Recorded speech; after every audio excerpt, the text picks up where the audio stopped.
Hola niñas y niños, queridos exploradores del pasado. Nos encontramos ahora sí en la última cápsula de nuestro taller que hemos compartido durante todo este verano 2021. Ha sido una maravillosa experiencia tenerlos acá y poder conversar sobre todo nuestro pasado, desde tiempos tan antiguos como los dinosaurios hasta hace solo unos siglos, que es lo que vamos a ver hoy, porque hoy vamos a hablar qué pasó con los grupos Bato y Yoyeo que habitaban en la zona, una vez que debieron quizás cambiar su organización política, su forma de sobrevivir y se encontraron primero con los diaquitas, luego con los incas, finalmente con los españoles, y cómo estas comunidades se han convertido en los conconinos de hoy. Así es que vamos a lo nuestro, explorar el pasado, pero como les digo siempre, recuerden compartirnos sus dudas, comentarios, sugerencias, algunas preguntas específicas, contarnos, por ejemplo, si es que ustedes viven cerca de algún sitio arqueológico que se encuentre en la comuna. ¿Cómo lo pueden hacer? A través de las redes sociales de Instagram, @Museo de Concón. Pueden utilizar el hashtag Exploradores del Pasado MCC, pedirle ayuda a un adulto o a un hermano mayor que tenga permiso de usar redes sociales y que nos escriba, y usando este hashtag nos llegan los mensajes directos. Así que los vamos a estar esperando. Y si ha terminado el taller y ustedes no han visto todos los capítulos y quieren ver los capítulos anteriores, no se preocupen porque se encuentran disponibles en las redes sociales del Museo de Concón y de la Municipalidad de Concón, para que ahí los busquen y revisen las sesiones anteriores. Y también, si una vez que se acaba el taller todavía se quedan con dudas y todavía hay más cosas que quieren compartir y preguntar y dudas, y a veces necesitan quizás una ayuda para el colegio, o de repente no pueden dormir porque les asalta alguna pregunta respecto de nuestro pasado, no duden que también podemos seguir comunicados y puedan seguir escribiéndonos. Y ya llegará el momento en el que nos veamos presencialmente, con una nueva museografía incluso este año en el museo. Avancemos entonces. Hoy vamos a hablar de los Aconcaguas, Picunches y los Incas. Y como les decía yo también, de la llegada de los españoles y un poquito avanzando aún más hacia el futuro. Y en la sesión anterior hablamos de cómo se veía Concón en el pasado. Y yo les mostré estas fotos antiguas para que ustedes se hicieran una idea de cómo debieron ver toda la zona de la desembocadura los primeros habitantes de Concón. Vimos cómo era el sector de la desembocadura con su humedal, el Cerro Mauco, que nos aprecia muy bien en esta foto, y estos lomajes costeros donde habían distintos animales, camélidos que no se pueden ver en la actualidad, y zonas donde se concentraban aves y donde también se podía acceder a recursos de agua dulce, agua salada. Hablamos un poquitito de las dunas de Concón. Y yo les mencioné en la sesión anterior que en las dunas de Concón se encuentran restos arqueológicos que han sido identificados en distintos estudios que se han realizado en la zona. Miren, allí están mencionados los sitios arqueológicos: sitio Casa de Piedra, sitio Punta de Cabras, el sitio de la Roca Oceánica. También en la Roca Oceánica hay restos arqueológicos. El sitio Pequenes, Quebrada Los Piqueros Norte y Quebrada Los Piqueros Sur, y el sitio Las Abejas. Todos esos sitios arqueológicos se han encontrado en las dunas de Concón, en el campo dunar. La línea en verde que ustedes pueden ver ahí marca la duna móvil más reciente, y si ustedes se fijan donde hay un poquito de vegetación por debajo, allí es donde se encuentran los sitios arqueológicos. ¿Por qué? Porque la arena suelta se ha ido instalando con el paso de los años por encima de estos sitios arqueológicos. Esa es la duna joven, por así decirlo. Y por debajo está la duna más antigua, la duna fósil, que es la que pisaron nuestros ancestros. Las dunas de Concón son entonces un sitio de alto valor patrimonial, un valor natural, ¿cierto? Como un patrimonio natural de la comuna de todos los conconinos, pero además tiene un valor arqueológico, porque hay sitios arqueológicos ahí que no pueden ser ni deben ser destruidos. Hay sitios arqueológicos de la cultura Bato y son los que yo recientemente les mostraba. El valor que tiene debe ser reconocido y defendido por la comunidad conconina y también por los turistas. Por eso a los visitantes de esta zona es importante que ustedes puedan orientarlos y educarlos respecto del valor de estas dunas. Es obligación además de las autoridades comunales, regionales y nacionales de resguardarlas y de realizar todas las acciones necesarias para su protección. En el santuario de la roca oceánica también se ha encontrado entonces un sitio arqueológico de la cultura Bato, porque la roca oceánica no se encontraba separada del campo dunar que se encuentra, si nosotros vamos como entre Concón y Reñaca, ¿cierto? Que se encuentra a la izquierda. El camino costero, cuando se dinamitó ese sector para hacer el camino costero, se cortó, por así decirlo, esa comunicación, pero la roca oceánica era un solo bloque donde las comunidades Bato que vivían en la zona debieron haber estado transitando para cazar guanacos, para acceder a las rocas que se pueden ver precisamente que llegan al mar y realizar allí algún tipo de caza o de pesca o de mariscar en la zona. ¿Ya? Así es que es un sector donde hay presencia de sitios arqueológicos, presencia muy antigua y fue un lugar importante como lo es para nosotros, también para los primeros habitantes de Concón.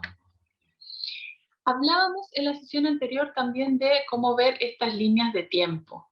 Miren, aquí esta es una vista desde el Cerro Mauco, desde la cumbre del Cerro Mauco, mirando hacia el río Aconcagua. Hacia allá está vista como hacia la zona de San Pedro y hacia allá el sector de la desembocadura. Y conversamos que cuando vemos estas líneas de tiempo tenemos que ver que hacia la izquierda se encuentra lo más antiguo y avanzando luego hacia el presente, hacia el futuro, hacia lo más reciente. En la sesión anterior nosotros vimos lo Bato y lo Yoyeo y nos quedamos en que algo había ocurrido en esas comunidades avanzando hacia el año 1000. Entonces ahora tenemos que tomar ese pedacito de tiempo que corresponde al periodo agroalfarero intermedio tardío. Hablamos de lo paleoindio, lo arcaico, de estos grupos familiares nómades que luego se hicieron sedentarios con la cultura Bato, que conocían muy bien el entorno y eso les permitió tener una vida tranquila y estable en este sector. Hablamos de cómo enterraban a sus muertos, cómo los Bato se orientaban más a habitar las zonas costeras y explotar todos los recursos que les brindaba la zona costera, mientras que los individuos yoyeos se orientaban un poquito más hacia la zona del curso medio de los valles centrales. Pero como ambos, Bato y Yoyeo, convivían en los mismos sectores de forma pacífica, cómo se iban topando de forma pacífica en estos sectores.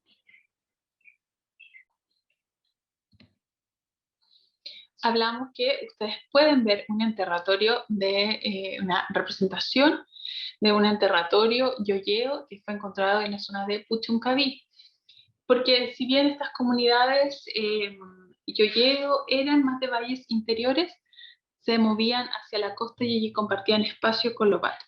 Ese es un dato muy importante para entender lo que vamos a hablar en la clase de hoy, porque ya se los decía yo también en la cápsula anterior, Bato, Yoyeo y Aconcagua fueron amigos, por así decirlo, tuvieron una convivencia pacífica, sana, probablemente complementando sus actividades, quizás comerciando, por ejemplo, productos más de la costa o productos que se traían del interior. Si los Batos fueron los primeros en traer la cerámica a la zona y los primeros en experimentar en la zona costera con la cerámica y también con la horticultura, los yoyeos tenían técnicas un poquito más avanzadas. Ellos se alimentaban principalmente de alimentos cultivados, cocidos. Eso se puede ver por el análisis de sus dientes. Y los vatos tenían una dieta que era un poco más de recolección, de caza, una dieta mucho más proteica.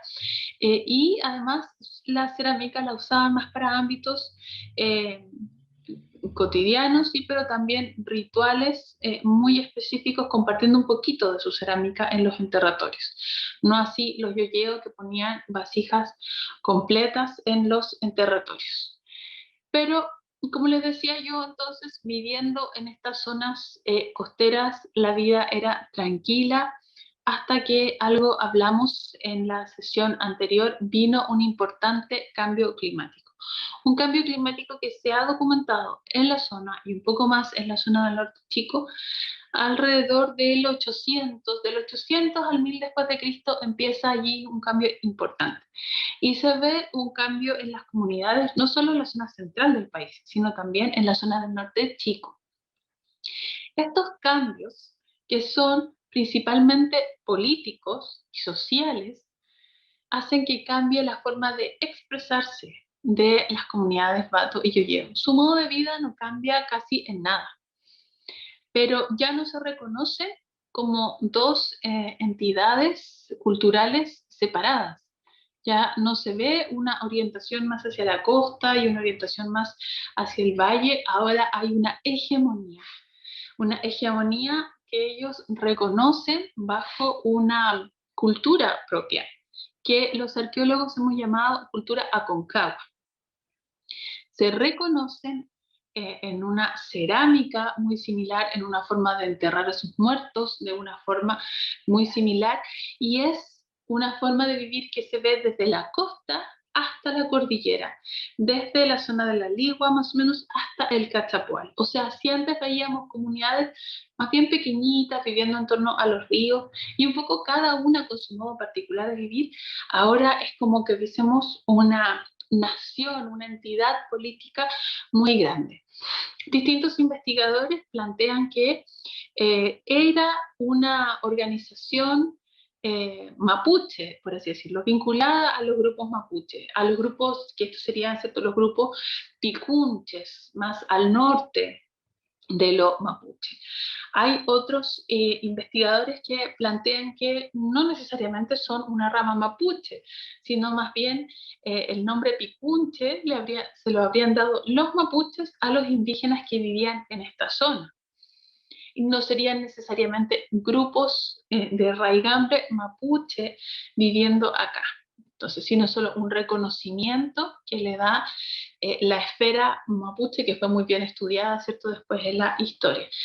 Pero lo que está muy, muy claro es que la zona de la Cagua fue una zona de contacto entre los grupos de aguitas que se encontraban al norte, en la cuarta región, los grupos mapuches que se encontraban más hacia el sur, y además luego los incas que pasaron por esta zona y luego los españoles que pasaron por esta zona. Así es que el Aconcagua era un punto de contacto muy importante, donde se produjo toda esta mezcla poblacional.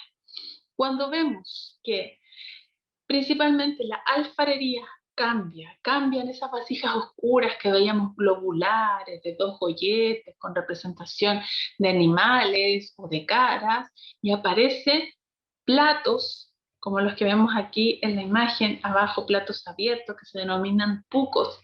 Aparece la decoración anaranjada con motivos en negro.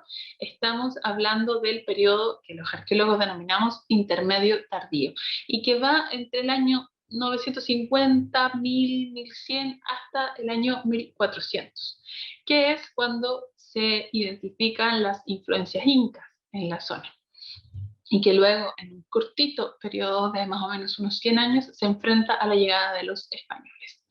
Entonces, estas comunidades que voy a correrme aquí para que ustedes puedan ver el mapa, estas comunidades Pato y Yoyeo que se encontraban en la zona sufren un cambio político y deciden aliarse, probablemente para mejorar la circulación de recursos que estaban viendo de cierta forma escaseando a propósito de este cambio climático.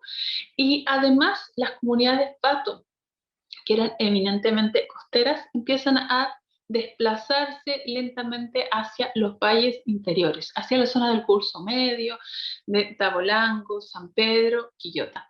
Allí ustedes pueden ver un mapa y concéntrense que hay muchos números y todos esos números representan distintos sitios arqueológicos de la cultura Aconcagua.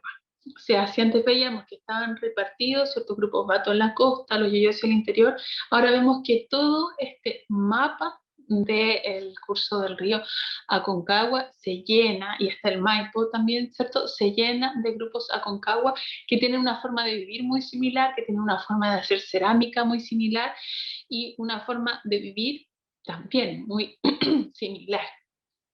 Aparecen, como les decía yo, las vasijas Aconcagua con decoraciones en negro, la vasija Aconcagua en negro sobre salmón se llamaban, y dentro de este cambio político vemos aparecer también cierto cambio en la estructura social de las comunidades. O sea, antes, cuando se era Bato y se era Yoyeo, podríamos decir que eran todos iguales. Se identificaban las personas por el trabajo que realizaban. Pero cuando vemos que ya aparece lo Aconcagua y hay como una organización mucho más establecida, aparecen ciertos rangos. Y eso es muy parecido a lo que se ve en la esfera mapuche. Aparecen los úlmenes, así se les llama en el mundo mapuche, pero uno ve en los enterratorios que aparecen personas que pareciera que tienen más recursos, que tienen más dinero, se entierran con más vasijas que otros, que aparentemente tenían recursos más escasos y en sus tumbas ponen pocas ofrendas. Aparecen también jefes que, según lo que se ha estudiado para los mapuche, eran jefes militares, pero cuyo rol solo se activaba si había guerra. En esta zona, afortunadamente, no hubo guerra, pero sí se encontraban ciertos loncos reconocidos en la zona. Entonces, esto que puede parecer un poco complejo es, por así decirlo, como si los grupos Batu y Yoyeo decidieran ordenarse y hacer, por así decirlo, como unas leyes y una organización mucho más establecida que la que tenían antes. ¿Para qué?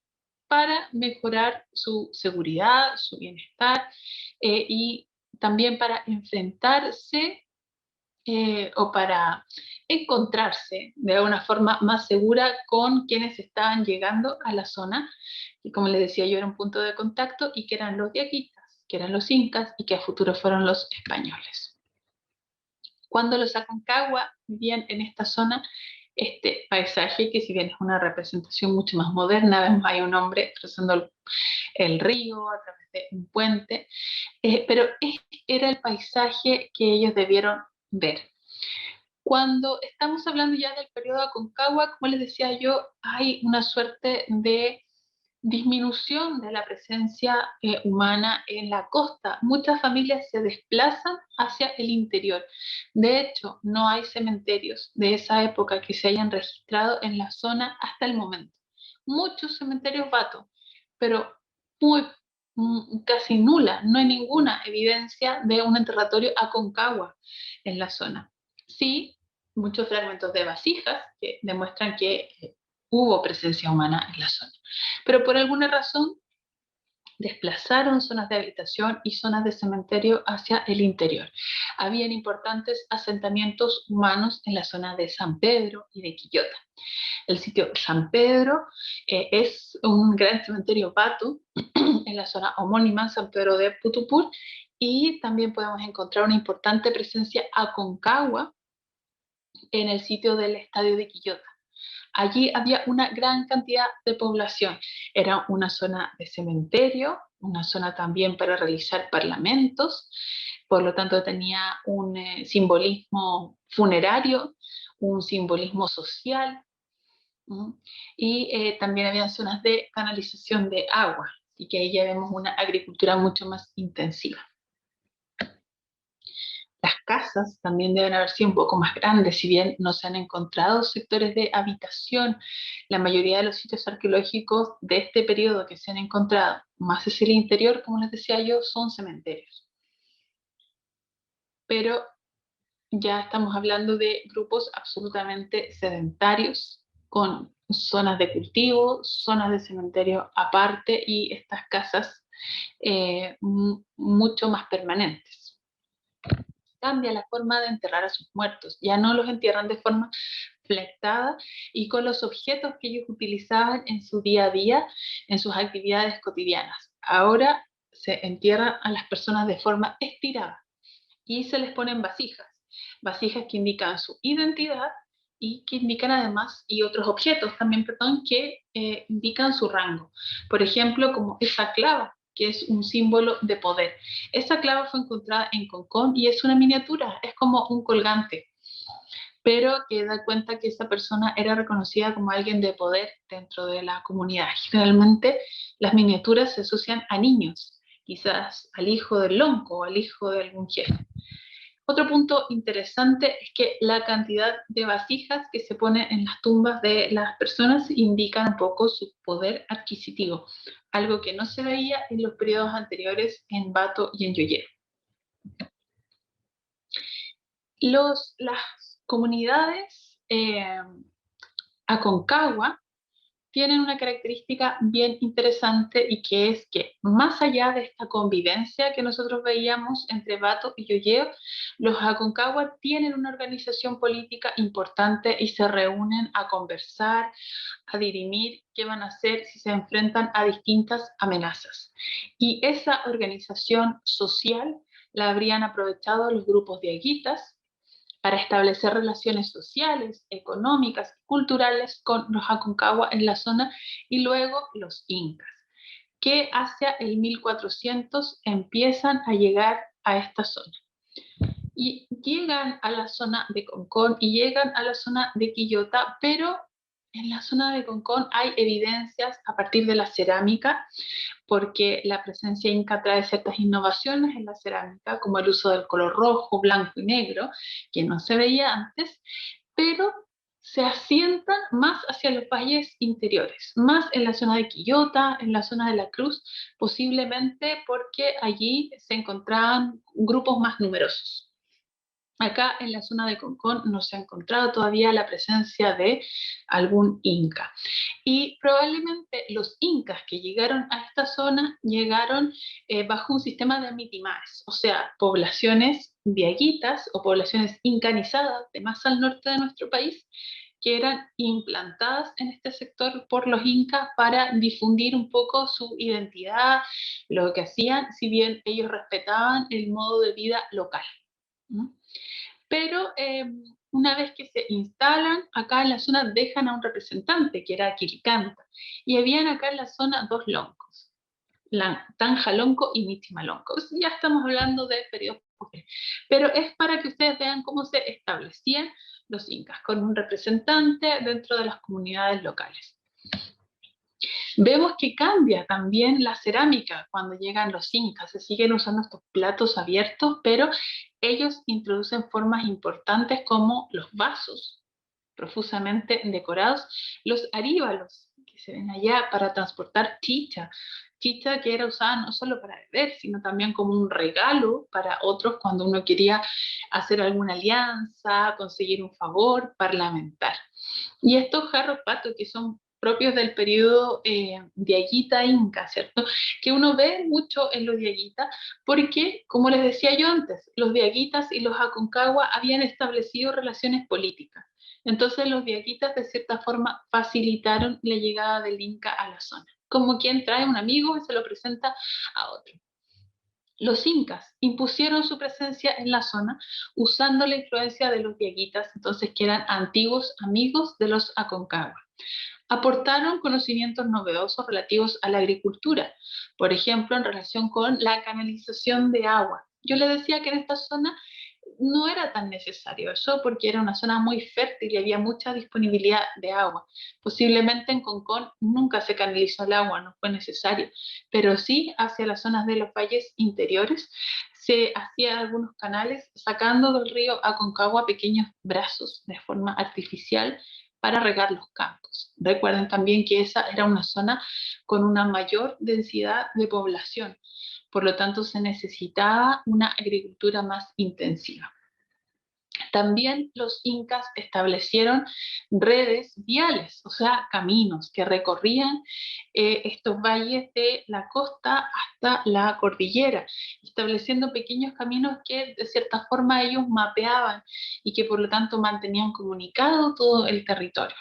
En relación con las artesanías, por ejemplo, el uso de distintas técnicas de textiles, de decoración de textiles y también la introducción de distintas formas cerámicas, como las que veíamos antes, y el uso más complejo del color.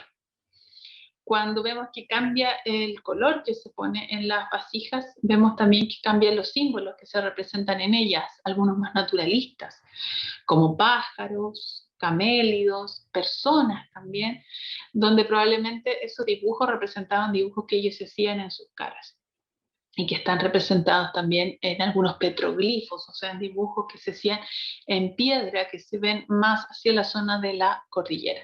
Y también, obviamente, los incas tienen una influencia muy importante en la organización política de estos grupos locales, en fortalecer esta idea de ciertos líderes en las comunidades con los cuales ellos se podían comunicar. En la zona de Concón, entonces las evidencias de la presencia inca son reducidas. Vemos que la presencia Aconcagua muestra la influencia inca, pero no se han encontrado, por ejemplo, enterratorios de estilo inca como si aparecen en la zona de La Cruz, en el sitio arqueológico Carolina, en Cocochay.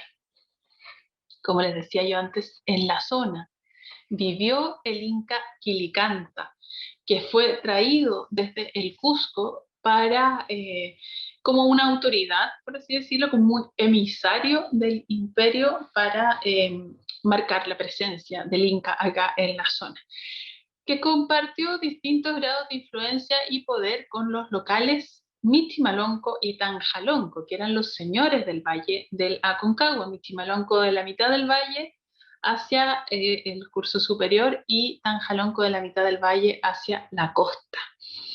Bueno, Quilicanta, Tanjalonco y Michimalonco eran los cabecillas de los grupos indígenas locales que se enfrentaron a la llegada de los españoles, quienes quisieron establecerse en esta zona porque sabían que eran tierras muy fértiles, que tenían un fácil acceso al mar y que por lo tanto si los españoles llegaban con barcos iba a haber una muy buena comunicación, y además porque eran unas zonas muy bellas.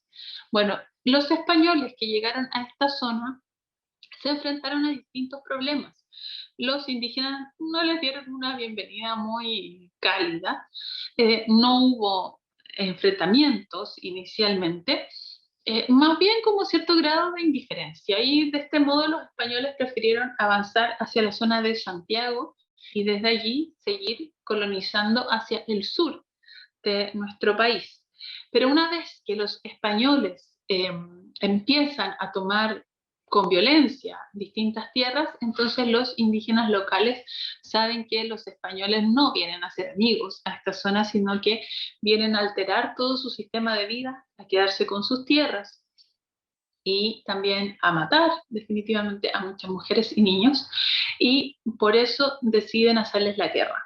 Y acá en esta zona se producen importantes enfrentamientos liderados por Michimalonco, por Tanjalonco, luego por Leviarón, el Lonco Leve, hasta que Pedro de Valdivia logra establecer una casa fuerte, una suerte de fuerte, de lugar de comando en la zona de Limache, y lentamente empiezan a caer las comunidades locales, a rendirse, por así decirlo, al sistema español, quedando solo algunas reducciones de indígenas en la zona de Quillota. Con el paso de los años, las batallas por el control español de estos territorios se fueron centrando en otras localidades, como las cercanías de Santiago y en la provincia de Arauco, donde el conflicto permanece hasta el día de hoy, con la resistencia mapuche a la conquista.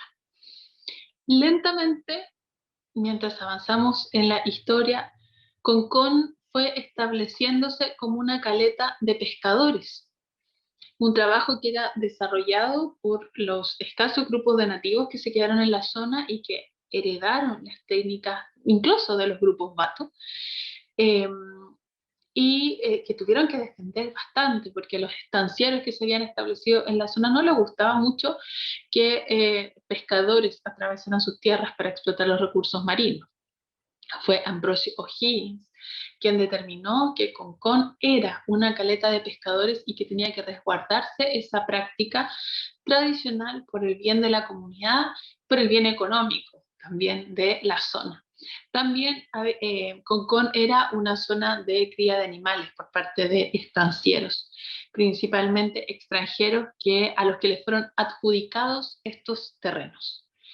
Bueno, de ellos, de estos indígenas que, como les decía yo, vieron estos indígenas Bato y Yoyeo, que se aliaron y que vieron cambiado un poquito su identidad bajo los Aconcagua, que luego recibieron mucha influencia nortina a través del contacto con los diaguitas, que luego recibieron a los incas y a los españoles en esta zona de mezcla, y que luego ya, hablando en periodos mucho más recientes, recibieron una serie de inmigraciones de extranjeros que llegaban a través de los puertos de Valparaíso, por ejemplo, y que se desplazaban hacia la zona de Concón.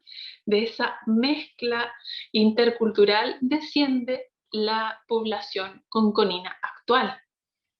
Nosotros somos hijos de esos indígenas y esos españoles y esos diaguitas y esos incas, porque la zona de la desembocadura de la Concagua fue una zona importante de contacto.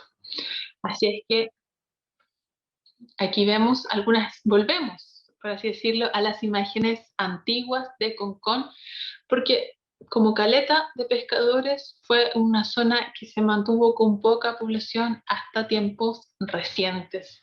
Y por eso podemos ver estas imágenes que nos retrotraen no solo a 1900 y algo, que es cuando se tomaron estas imágenes, sino quizás también a darnos un indicio de cómo se veía el paisaje en la época de los primeros habitantes. ¿Te diste cuenta que los Bato, Yoyeo y Aconcagua usaban la cerámica como una forma de plasmar su identidad? Bueno, en la última actividad de este taller de exploradores del pasado, yo los voy a invitar a hacer vasijas, como las que hubiesen hecho nuestros ancestros. Les voy a comentar los materiales. Se necesita, puede ser greda, puede ser arcilla blanca también, que si ustedes tienen, quizás están en un departamento, no tienen un espacio donde puedan ensuciar mucho, la arcilla blanca es una buena opción. O también pueden usar plasticina para darle harto color a sus creaciones. Si van a usar arcilla o greda, necesitan también utilizar agua para poder darle más plasticidad. También pueden usar barro si quieren, tienen todas las posibilidades. Van a necesitar también láser, ramitas de algún árbol pequeñito, o estecas, que son las herramientas que se utilizan para hacer cerámica, pero bastan sus manos, no es obligatorio que las tengan. También pueden usar una piedra de bordes suaves para darle forma a las paredes de las vasijas, y también pueden usar conchitas, pueden quizás hacer diseños con algún timbre que ustedes tengan, allí pueden usar toda su imaginación.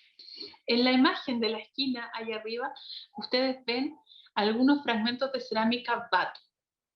Si ustedes se fijan en las de abajo, son incisos lineales punteados. Ese es el nombre que recibe ese tipo de cerámica. Y se hacían con pequeñas ramitas, haciendo campos delimitados que rellenaban con puntos. Esos eran los incisos lineales punteados. Así que ustedes pueden imitarlos en sus vasijas. ¿Cómo se hacía esta cerámica antigua? Bueno, una vez que se tenía la materia prima, la greda, la arcilla, lo que ustedes vayan a utilizar, tenían que hacer, y ellos lo hacían así, y ustedes también pueden hacerlo, lulos. Lulos, como pequeños gusanitos que se hacen cuando uno toma un poquito de arcilla y empieza a modelarla, hacer una bolita, y luego con este movimiento a estirarla, como se puede ver en la imagen aquí abajito, a tener como pequeños gusanitos. Esos gusanitos luego tienen que ir siendo enrollados. Pueden usar un rollito para hacer la base y luego otros más para hacer las paredes, O, como se ve aquí en la imagen de Paulina, que hace el taller de greda en el museo, partir desde un solo lulo, haciendo inmediatamente las paredes. Aquí vemos distintas posibilidades. Si ustedes están trabajando con plasticina, por ejemplo, pueden ir mezclando los colores, o si trabajan con arcilla, hay distintas opciones para hacer la base y las paredes. Una vez que tengan estos lulos armados, formando las paredes y la base, pueden empezar a aplanar estas paredes. Para aplanar las paredes hay distintas opciones. Pueden usar sus dedos, como se ve en la imagen acá de la izquierda, o pueden usar alguna herramienta, como una madera, por ejemplo, para que quede plana, o lo que usaban los primeros habitantes de Concón, lo que usaban los patos y los yoyeos, piedras suavecitas con las que iban puliendo o alisando las paredes de las vasijas. Incluso pueden ir mojando y pasando esta piedra con mucha paciencia para que queden del grosor que ustedes buscan y con la textura que ustedes buscan. También, mientras hacen este proceso de pulir las paredes para borrar las huellas de los lulos, pueden ir dándole forma a la vasija. Por ejemplo, pueden darle una forma como una vasija de paredes rectas, como la que se ve acá, o a lo mejor más redondeada, o a lo mejor globular, como lo hacían los yoyeos.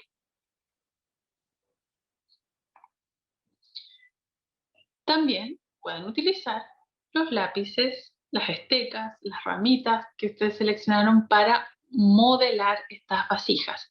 Pueden dibujar un rostro, pueden hacer incisos, puntos, y si van a hacer eso tienen que hacerlo con la vasija fresca. Si no, si quieren quedarse con su vasija así, con las paredes como lulos, o quizás simplemente alisada, entonces basta con que la dejen secar. Yo les recomiendo dejarla secar más o menos una semana. No a sol directo porque puede partir la vasija, pero sí en un lugar cálido. Luego de que esté seca, la pueden pintar al gusto que ustedes quieran.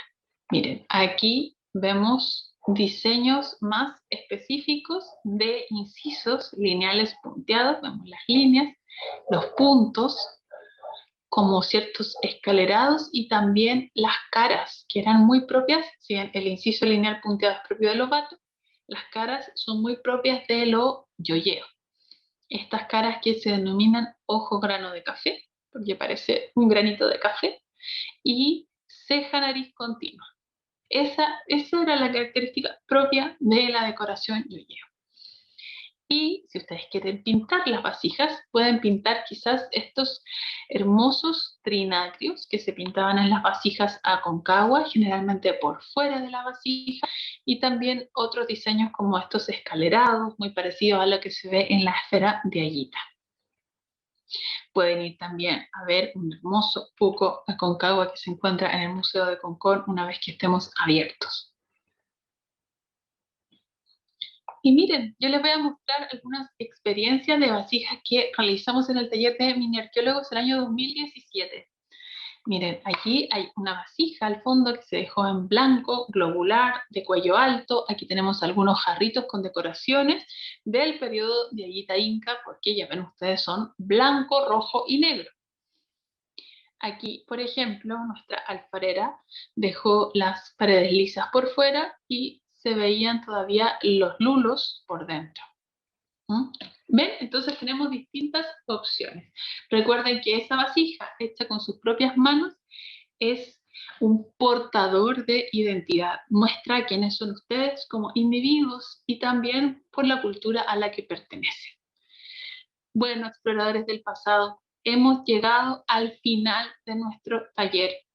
Les agradezco mucho este camino recorrido que empezó hace 230 millones de años y que termina hoy cuando Concón ya es una caleta de pescadores como el día de hoy. Si quieren conocer más sobre la historia de Concón, visiten. Por el momento, nuestras redes sociales en Instagram, @Museo de Concón, y luego nos volveremos a ver de forma presencial. pero siempre estamos desarrollando actividades para mantenernos en contacto con ustedes. Así es que muchas gracias, exploradores del pasado, y nos vemos entonces a lo largo del año. Que estén muy bien.